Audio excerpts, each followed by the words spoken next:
Estão dizendo que eu emagreci. Não, acho que é a câmera. Sei lá. O que aconteceu? Tá? Foi uma benção. Obrigado. Vamos lá. Uma grande mulher, né, gente? Tá certo. A Dicélia a Vânia, já defendeu aqui a amiga dela. As mulheres se defendem. Alberi, as mulheres se defendem, rapaz. Ai de nós, viu? Nós somos meio. Aí, ó, a Cris, ó. Se mexer com uma, mexer com todas. Nós não. Se mexer com um, a gente bate junto. Mas tá bom. Todo mundo aí? Dá só um alôzinho pra mim aí. Carla tá aí, a Dicélia já falou, o Alex tá aí, todo mundo tá aí, o Walter tá aí. Ok. Muito bem. O Valdir disse ok. A Carla ainda não, a Dicélia já falou. Vamos em frente. Ok? Então, como eu estava dizendo para vocês, a Bíblia ela é a expressão de Deus. Nós vamos trabalhar o Antigo e o Novo Testamento. Estamos agora trabalhando um pouco na bibliologia do Antigo. Só que na próxima disciplina vai ser Antigo Testamento. A gente vai entrar mais a fundo. Essa matéria de hoje ela é uma cosmovisão. A gente está fazendo uma visão de drone, tá? É uma visão dronada. Olha, dronada. Acho que eu criei um neologismo aí. Mas aí na próxima a gente vai, né, entrar pelas ruas, né? Tem aqui um chat. Não, já foi, Valdir, ok. Ok, muito bem. Deixa eu te passar um outro chakma de Deus, né? Uma outra sabedoria. Veja bem, quando Deus pediu Isaac para Abraão, a Bíblia diz que Abraão foi sacrificar Isaac no monte. Lembra disso, gente? Qual foi o monte? Vocês lembram? Muito bem, Moriá. Muito bem, Moriá. O pessoal é rápido, né? Monte Moriá. O Monte Moriá não era na casa de Abraão, era distante. Abraão teve que caminhar dias com os burros, né? Os cavalos, as pessoas para o sacrifício. Então, a pergunta é, Alejandro, a pergunta é a seguinte: por que que Deus não mandou Abraão fazer um altar do ladinho da tenda dele? Não é muito mais rápido, muito mais fácil? Fazer o cara andar, meu, subir a montanha, descer montanha, um cavalo com gente para chegar no Moriá. Não podia ter feito lá do lado da casa dele? Podia. Você imagina Abraão fazendo um altar e Sara sabendo que vai matar o filho dela? Não dá certo, não. A Sara ia cair em cima dele, não, é meu filho, não, Deus não faz isso, não, Deus não pode fazer isso, que é meu filho, não, se não é fazer, Abraão, você é um assassino, Abraão. E aquele Abraão saiu com ele bonitinho, quietinho. Sara deu tchauzinho, achou que o filho ia voltar, né? Graças a Deus que voltou. Ou seja, qual que é o chakma aí?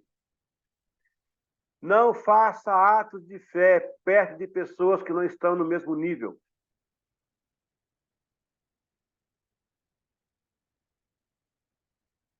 Muitas vezes o marido tem uma visão, ou a mulher tem uma visão, e muitas vezes os dois não coadunam na mesma visão. Atrapalha o processo de Deus. Eita, recebe aí. Às vezes Deus manda ir lá para Moriá. Você faz um sacrifício pessoal para ele cumprir a promessa dele. Isso é um chakma. Tá aí. É isso aí. Glória a Deus. Vamos em frente. Vamos encerrar a aula de hoje. Ok? Vamos para a aula número 6, da disciplina 2, do módulo 1, Bibliologia. Vamos agora para outro material.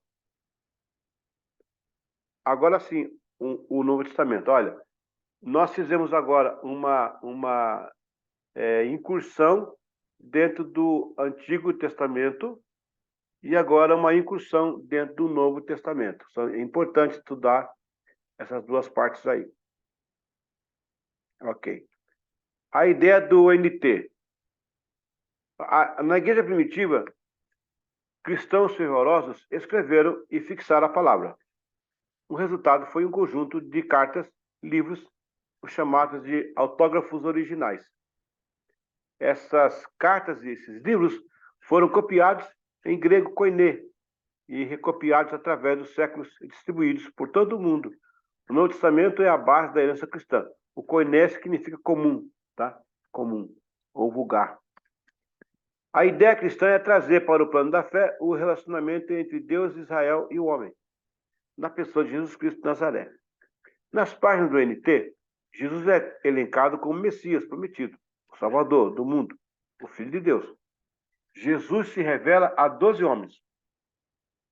Depois, 11 deles, posteriormente, como Paulo revela a Cristo a Ásia Menor, e assim, através da história e dos séculos, sobre o trabalho de milhares de obreiros e obreiras, as boas novas chegou até nossos dias. Um ponto aqui é muito importante que eu vou falar, a gente não pode confundir isso nem com numerologia e nem com a cabala, mas existe sim um mistério, um chakma de Deus nesse ponto.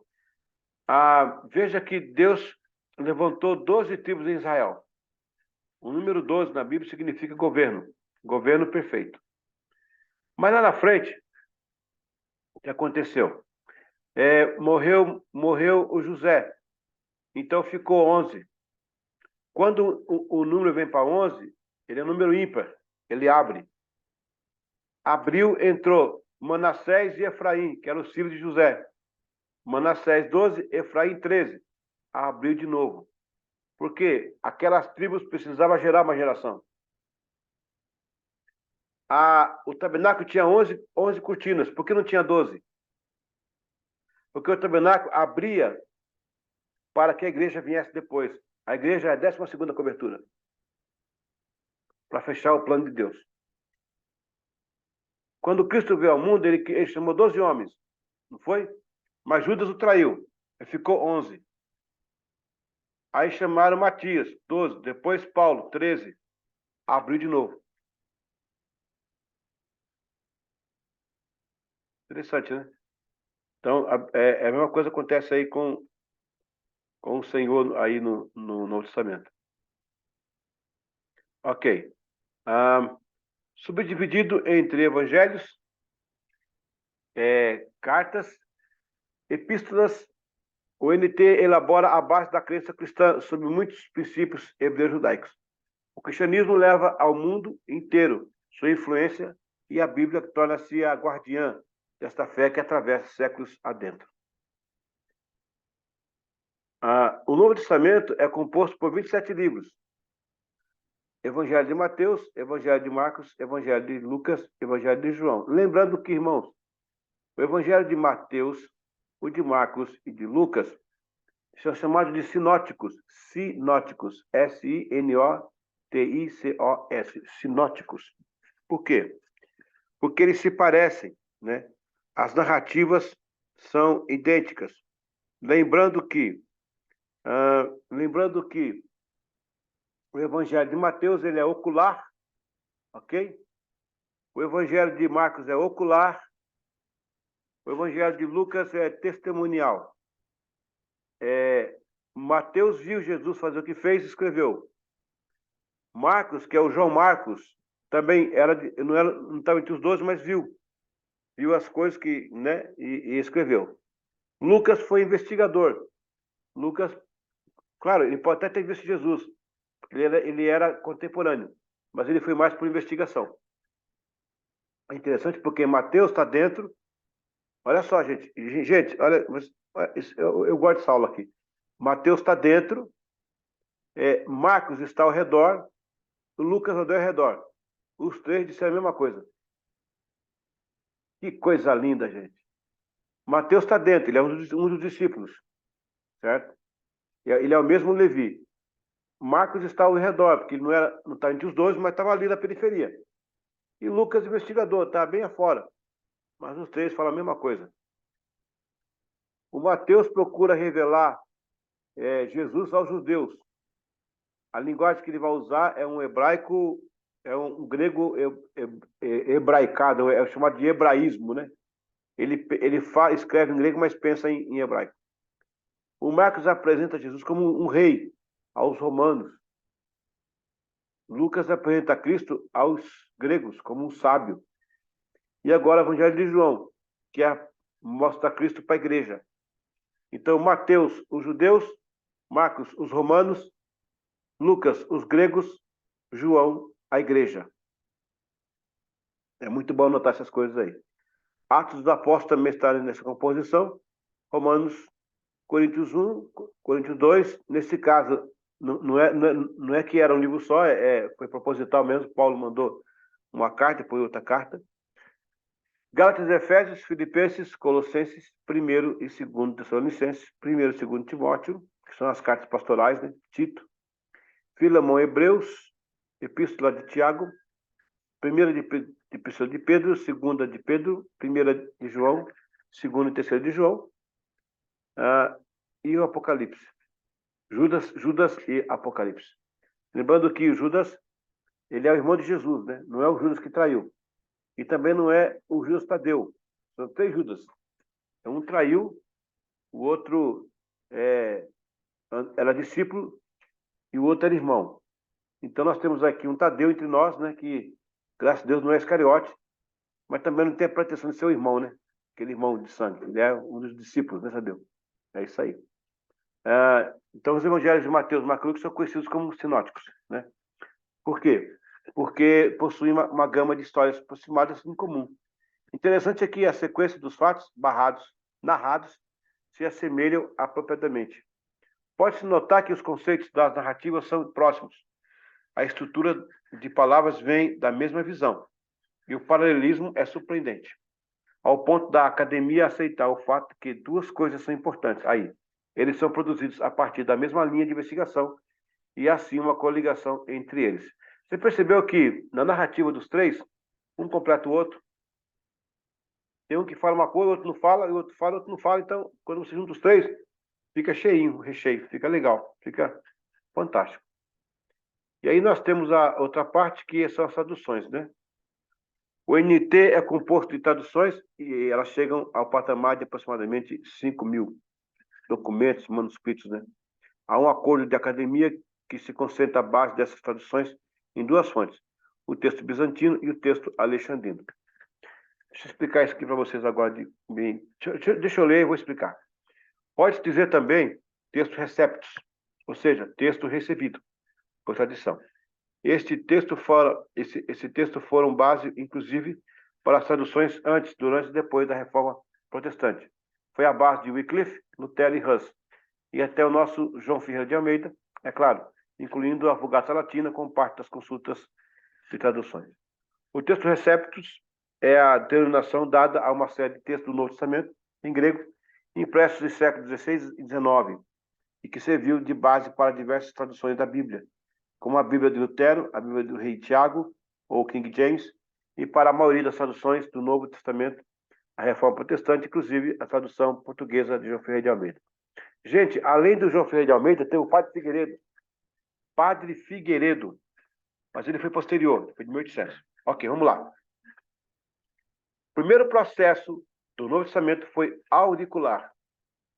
Ou seja, eles falavam e reproduziam o que era falado. Segundo momento escrito, porque aí as comunidades começaram a crescerem, e aí apóstolo, não vamos lembrar muita coisa, você falou, eu tenho uma parte comigo, mas escreve uma carta para nós. Então eles escreviam essa carta. Terceiro momento foram as traduções. E aí você tinha povos em língua copta, latim, grego, hebraico. Então, tudo isso era feito na linguagem grega para que todo mundo entendesse da época. Nesse caso, nós temos os textos recebidos. Aí vão entrar os amanuenses. Os amanuenses, que são copistas. Os famosos escribas do Antigo Testamento, os escribas, agora se tornarão amanuenses, que é os que vão fazer as cópias. Pergunta, professor, como é que foi esse negócio? A Bíblia se perdeu? Os livros se perderam? Nós perdemos os originais? Não. Alguns existem ainda, tem 2 papiros que são bem da época, papiro 54 e 57, se não me engano, que são cartas de João. O que acontece é que os copistas eram tão autênticos, mas tão precisos, que eles eram encomendados a fazer uma cópia, Quando ia entregar a cópia, ninguém sabia quem era o original, de tão perfeito que estava. Era o mesmo material, que era o pergaminho, que era cor de animal. A mesma caneta molhada na argila ou na tinta. Então, quando ia entregar a carta, ninguém sabia qual era o original, qual era aquela cópia, de tão perfeita que era. Porque, na verdade, era uma obra de arte, né? Não era uma simples cópia. Eu faço uma carta de John Wesley, de 1734. Eu compro papel crepom, aquele papel marronzado. Eu é, coloco no café, eu faço café, aí eu molho no café, aquele papel. Depois eu estendo no varal, deixo um tempo no varal. Aí eu escrevo a carta com tinteiro. Eu uso a tinta igual do João Wesley, com a pena. Tem o tinteiro, tem a pena. É uma técnica que eu aprendi a escrever em gótico. Eu escrevo, demora muito. E aí depois eu amasso a carta e desamasso. Ela fica idêntica a uma carta do século XIX, do século XVIII. Essas cartas eu vendo, né? Hoje não faço mais, mas eu vendi essas cartas a quase R$ 1.000 uma carta dessa. Eu não gasto nem R$ 10 para fazer. Mas a questão não é o papel, não é o material, é a técnica. A minha técnica, ela vale. O papel não vale nada, nem a caneta, nem a tinta. Mas a minha técnica vale. Então, assim, o pessoal encomenda e paga quem quer. Eu não estou obrigando ninguém a pagar. As pessoas dão valor às coisas que são bem feitas, né? O cara vai ter no escritório dele uma réplica da carta de John Wesley, com material como se fosse da época. Eu fui jantar em Bragança Paulista e o dono da churrascaria é muito bonita lá. Ele tem um quadro dos 12 apóstolos naquele jantar, na Santa Ceia, aquele famoso quadro, né? Se eu não me engano, do Da Vinci, né? É ele que fez aquele quadro, né? Da Vinci. Então, ele olhou para mim e falou assim: pastor, esse quadro aí, o senhor que é historiador, é lindo, né? Eu paguei tantos US$ 1.000. Eu pensei comigo: olha, ele gastou muito dinheiro. Me fala desse quadro. Eu falei: não, vamos almoçar. O quadro tá bonito. Ah, mas eu quero um olhar de historiador. É uma peça, essa é uma peça de arte que eu adquiri com muito dinheiro. Eu falei: vamos almoçar. Não, eu faço questão que o senhor dê uma olhada. Eu falei: olha, acho que era bom almoçar, mas tudo bem. A mesa quadrada não é da época, ela é do século XIV, porque na época aquela mesa não existia. Isso foi uma pintura com a visão do pintor da época, né? Na verdade, os vitrais que você vê lá é do tempo gótico, que remonta à Renascença, não é no tempo de Jesus. As bases da parede não são quadradas, elas são redondas. E fui falando, o cara falou: para. Esse quadro é fake? Não, não digo que ele é fake, mas ele é um quadro que é a partir da cabeça do cara que escreveu aqui atrás, já mais no período tardio, não no tempo de Jesus. Aí então tá, melhor comer. Eu falei: eu acho que era melhor a gente almoçar. Vamos almoçar então, glória a Deus. Então, na verdade, os amanuenses, eles eram fazer uma arte. Era uma arte. Senhoras e senhores, era uma arte a cópia naquela época. Aquela época, a cópia era uma cópia fidedigna, né? Era uma réplica, era uma réplica. Então, as traduções vieram depois, aí você vai ter o texto receptus e texto recebido. Erasmo de Roterdã, século XV. Ele vai reunir muitos textos que ele pode, né? E vai conseguir dar uma base para a reforma protestante. Você vai ter, a partir daí, uma cópia da Vulgata Latina, produzida por São Jerônimo no quarto século. Esta tradução da Vulgata, ou seja, latim vulgar, vai ser base para as traduções que teremos de John Wycliffe, William Tyndale, John, John Calvino também, o nosso João Ferreira de Almeida, o Padre Figueiredo também.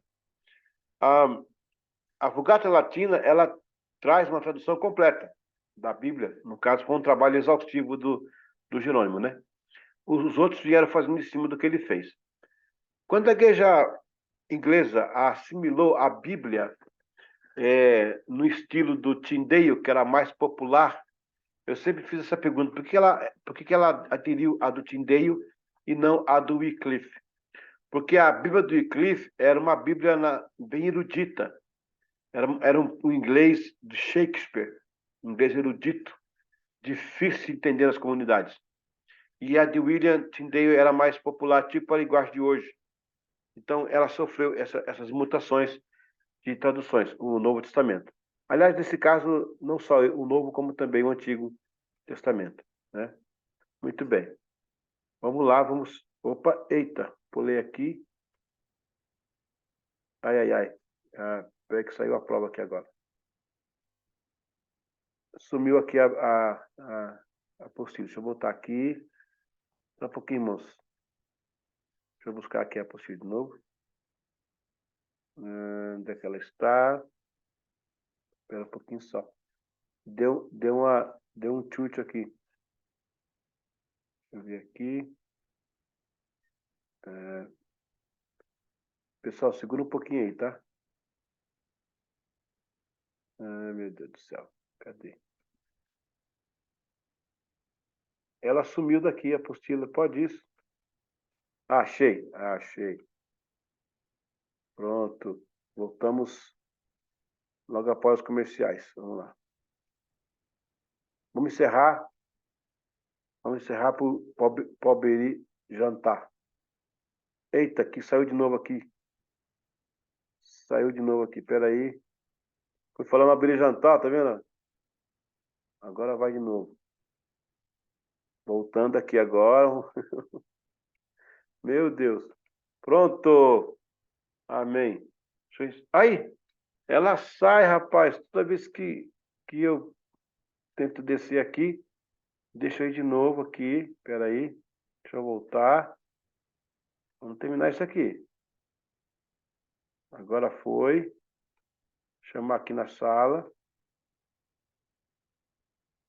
Algum comando que eu estou fazendo aqui que ela não está obedecendo. Agora vai. Vocês estão vendo aí? Estão vendo? Tá bom. A última parte.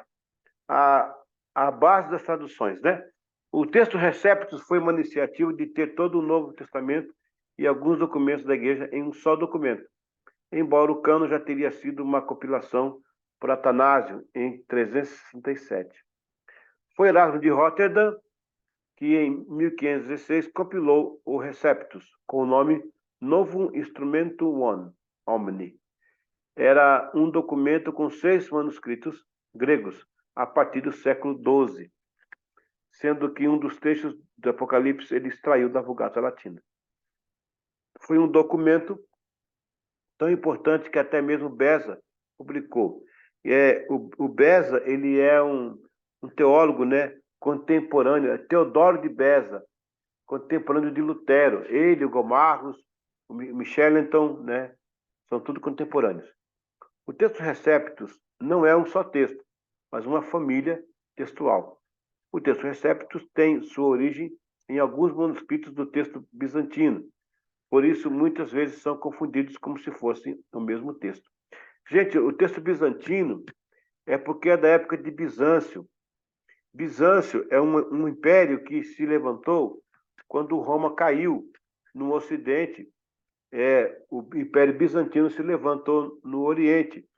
Bizâncio são povos do mar, assim como os etruscos, italiotas, como os fenícios, os filisteus, eram povos do mar. Eles subiram e conquistaram Istambul. E como eles eram cristãos, eles estenderam o império por todo o mundo, até 1453, quando os otomanos tomaram a Istambul, né? E que no caso já era Constantinopla, que era uma homenagem a Constantino. Constantino morreu, nunca ouviu esse nome, né? Foi uma homenagem que Teodósio I deu para ele. O Bizâncio, os bizantinos, alguém já ouviu falar esse nome, bizantino, Império Bizantino? É isso aí. Era uma extensão do Império Romano, do Ocidente. Esse império era cristão. Por isso que a Igreja Católica, olha que interessante, a Igreja Católica vai ter uma supremacia de força bélica, porque ela vai herdar o Império Romano, agora como igreja.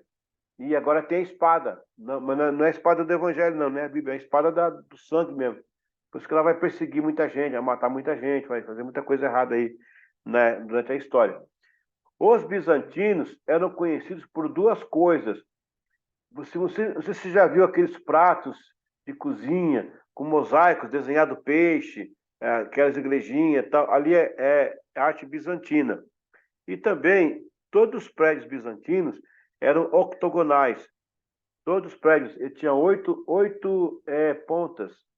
No caso, aquela mesquita que está lá em Israel, aquela da Cúpula Dourada, se você não sabe, ela é uma construção cristã. Os califas, quando foram construir, eles pediram auxílio aos pedreiros sírios. E os pedreiros sírios eram cristãos e construíram uma igreja bizantina. E o árabe não sabia, né? Teve que chupar essa manga. Eles adoram na igreja cristã. Os árabes adoram na igreja cristã. Porque aquilo é uma igreja cristã. Ela tem 8 pontas. Mas professor, por que tem 8 pontas? Por que é octogonal a construção deles? Porque eles remontam as bem-aventuranças. Jesus fala 8 bem-aventuranças e a nona resume todas, né? Então, eles se baseavam nas bem-aventuranças. Inclusive, quando surgem os cruzados, eu estive lá em Aco, no Líbano, né? Subindo para o Líbano. Os cruzados, quando eles são criados em 1100, vão usar a cruz de Malta, que é aquela cruz do Vasco, né? Que era um time que tinha, era um time que tinha aí uma época aí no Rio de Janeiro.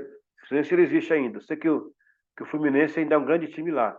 Era um time que tinha aí chamado Vasco. Vai caindo, nunca levanta. Então, assim, ele usa a cruz de Malta, né? A cruz de Malta. Por que a cruz de Malta? A cruz de Malta, ela tem nas artes, ela tem duas pontas nas artes. Duas. Então, 2, 4, 6, 8. São 8. A cruz de Malta remonta também às 8 bem-aventuranças. A cruz de Malta, porque alguém lá em Malta, na ilha de Malta, criou essa cruz. Os cruzados abraçaram como símbolo. E era uma herança bizantina, porque os bizântios também usavam as 8 pontas para identificar as bem-aventuranças. Então, quando você via uma construção com 8 pontas, era de Bizâncio. Lá em Cafarnaum está a Casa de Pedro. A Casa de Pedro está lá, que ela foi construída pelos bizântios, pelos bizantinos. Ela foi reformada, no caso, pelos bizantinos. Ela tem 8 pontas, porque era uma construção bizantina. Está aí o Império Bizantino. Ele vai herdar o Império Romano, bélico, torna-se o Império Cristão Supremo, né? No 8º século, vai se fundir o Império Sacro Romano, Sacrosanto, com Carlos Magno, cria o Sacrosanto, aí a Igreja Católica fica suprema, ela tira coroas, põe coroas, tira reis, coloca reis, ela manda no mundo, até que ela cai, até que o império dela vai ser ruído em 1452. Mas isso é outra aula, a gente vai entrar depois para essa aula aí, só para explicar para você o que era o bizantino, tá bom? Porque você vê muito falar em bizantino, o que é bizantino? Então é isso aí, a questão do bizantino. Vamos encerrar aqui a aula, parte final aqui, ok?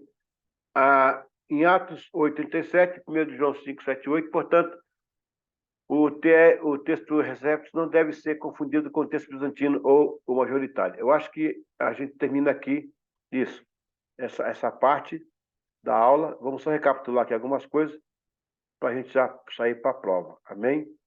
Então vamos lá. O Novo Testamento, como eu já falei, ele vai ter essas fases aí que eu coloquei: auricular, testemunhal e escrita, né? Ele vai ser amplamente escrito em grego, vai ser usado não o papiro, mas o pergaminho. A linguagem do Novo Testamento ela é hebraísmo, que é falado em grego, mas pensado em hebraico. O próprio Jesus, ele se refere às escrituras, ele tem na mão, na época de Cristo já existia já a Septuaginta, né? Depois ele vai ser compilado em documentos espalhados pelo mundo inteiro e vai sofrer as traduções das línguas locais ou vernáculas, línguas locais. Entre elas, a majoritária, que seria a Vulgata Latina, que é o latim vulgar, quando o Papa Damásio I pediu que o Jerônimo fizesse uma Bíblia com uma linguagem para o mundo inteiro. Foi a primeira globalização literária que o mundo conheceu com Damásio I. Interessante porque aquelas igrejas católicas que estavam lá naqueles rincões do mundo, né? Naqueles camponeses, analfabetos, a maioria analfabeta naquela época, né? Então eles faziam a missa em latim. Ninguém entendia nada. Santorio Dio Patre. Ninguém entendia nada. E o pessoal achava que era a língua do céu, uma língua estranha, uma língua que veio do céu. E para acabar de arrebentar com tudo, o padre fazia a missa de costas, virado para o altar, porque o altar estava ali, e de costas para o povo. E o povo lá embaixo sentado sem poder participar. Uma dessas coisas que o Lutero fez foi trazer o povo para cantar, né? A congregação cantar. Daí vão nascer os coros, e depois, na Idade Média, na Idade Média Alta, vão ter os grandes compositores, né? Que vão explorar a voz, e o cântico, os dois corais. Então, é interessante como isso foi mudando. No Novo Testamento, assim como o Antigo Testamento, eles guardam, então, o chakma de Deus, né, que são a sabedoria, para a orientação do povo de Deus e para a divulgação da palavra dele. Amém? Muito bem. Vamos, então, aí à participação. Quem quer perguntar ou quer participar, nós estamos no finalzinho da nossa aula. Vamos encerrar com chave de ouro aí. Aliás, não, agora é a prova. Todo mundo está quietinho, né? Ninguém falou nada aí. É a prova. É a prova. Vamos lá, pessoal. A prova, a Márcia fez ali, mas veio só 3 alunos. Gente, agora me preocupei, hein? Faltou muita gente, hein? O que aconteceu aí? A guerra é lá em Israel, não é aqui, não é em Balneário Camboriú, né? O que aconteceu? O povo está de férias.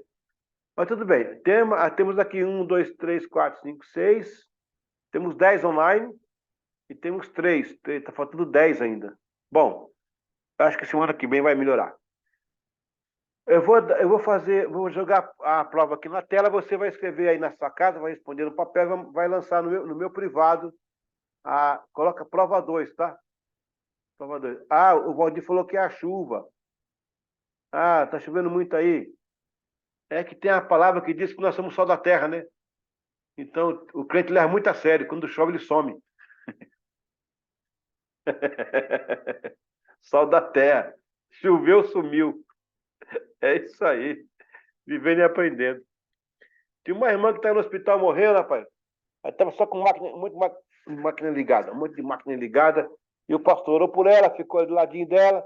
Aí chegou o presbítero e falou: pastor, desculpa que eu cheguei atrasado, estou com muita tosse, estou com a gripe terrível. Aí o pastor falou assim: meu irmão, espreme limão na Coca-Cola, que vai resolver. Aí a irmãzinha morrendo falou assim: morrendo e aprendendo. É. Essa é mais ou menos, Tadeu? Mais ou menos, né? Eu tentei. Eu tentei. Vamos alegrar o coração. Ok. Boa, né, Alex? Vamos à prova. Atenção. Vou chamar a prova aqui para nós. Aleluia. Opa. Vamos lá. Pera. Como é que é? A Simone aqui. Boa noite. Hoje não conseguimos entrar. Fica para a quarta que vem, pastor. Não, mas você vai assistir, Simone. Você vai assistir aí. Simone, eu li aqui o seu texto aqui para a classe. Você vai assistir a aula, vai fazer a prova em casa e mandar para mim. Vai correr não, tá? Tá bom? Yes, yes, yes. Tchau. Boa noite para vocês aí. Vamos à prova. Vou buscar aqui agora. Atenção. A prova tá fácil. Até sumiu da tela aqui, ó. Até sumiu aqui, tá vendo? Vocês oraram, ela sumiu. Mas já tá aqui já, ó. Amém. Pronto. Vou aqui agora. Chama aqui a tela. Vamos lá. Ok. Muito bem. Aí está a prova. Ok. Olha lá. Teologia Interativa, módulo 1, disciplina 2. Bibliologia, prova 2. Quando você mandar para mim no privado, coloca prova 2, tá? Porque já tem a prova 1 que eu estou corrigindo. Questão número 1. Teodiceia é um termo que significa A. justiça do céu, B, justiça da palavra, ou C, justiça de Deus. Se você acha que Teodiceia é justiça do céu, coloca um A. Se você acha que é a justiça da palavra, coloca um B. Se você acha que é a justiça de Deus, coloca um C. Tá bom? Muito bem. Questão número 2. Qual é a divisão organizada dos livros do Antigo Testamento? Qual que é a divisão organizada? A. Proféticos, Pentateuco, históricos e poéticos. B. Poéticos, Pentateuco, históricos e proféticos. Ou Pentateuco, históricos, poéticos e proféticos. Se você acha que a divisão do Antigo Testamento é proféticos, pentateucos, históricos, poéticos, coloca 2A. Se você acha que é poéticos, pentateucos, históricos e proféticos, coloca 2B. Ou se você acha que é pentateuco, históricos, poéticos, proféticos, coloca 2C.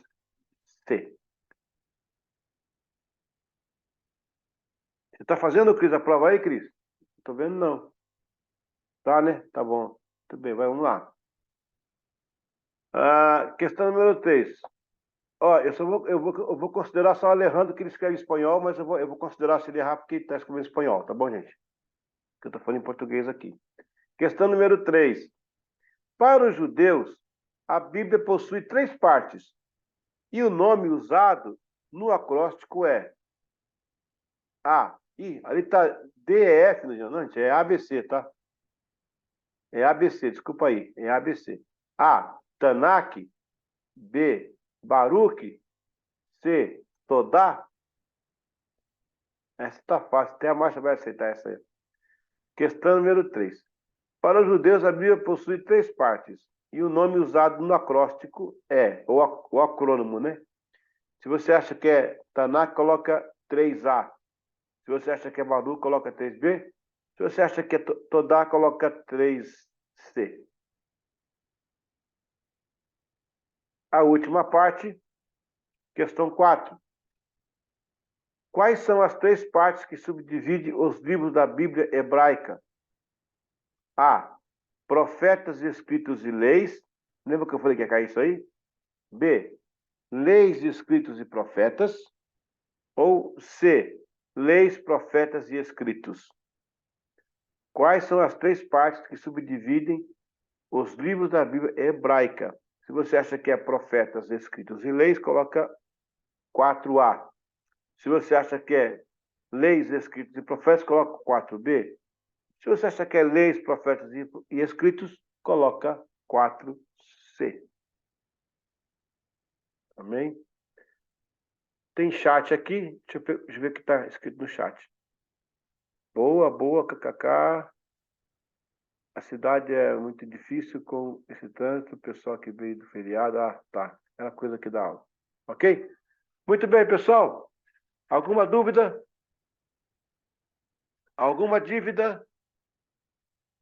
Essa eu não pago. Olha, Márcia, parabéns pelo trabalho aí, tá? Semana que vem, todo mundo no templo, senão o Chicote vai cantar, tá bom? E vamos continuar nosso curso que está maravilhoso. Obrigado por vocês estarem comigo até agora, por aprenderem um pouquinho mais. E sempre que tiver uma dúvida, estou aqui à disposição, tá bem? Uma boa noite a todos, na paz de Cristo. Bom descanso. Boa noite, boa noite. Deus Amém. abençoe. Valeu, gente. Até.